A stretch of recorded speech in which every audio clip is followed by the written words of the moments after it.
Traders, I'm looking at the NAS100 on the 4-hour time frame. This is looking like it's coming under pressure at the moment, and I'm looking for a sell opportunity. We can see this price action leaning over here, so to speak. Break of market structure right there, BOS. Now the way I'm going to be getting involved with this will be on a 15-minute time frame, and what I want to see on this time frame is this range compromised, in other words, something like that.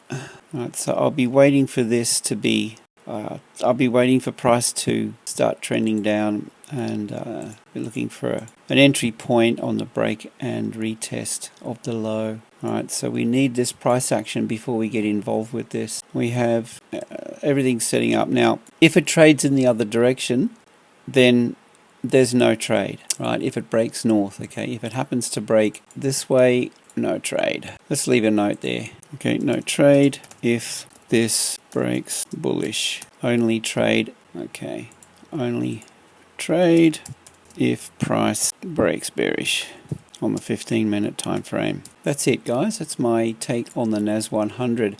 I'd love to hear your thoughts on this. Definitely leave a comment below. And with that, I hope you have a great day. Safe trading, and I'll see you in the next video.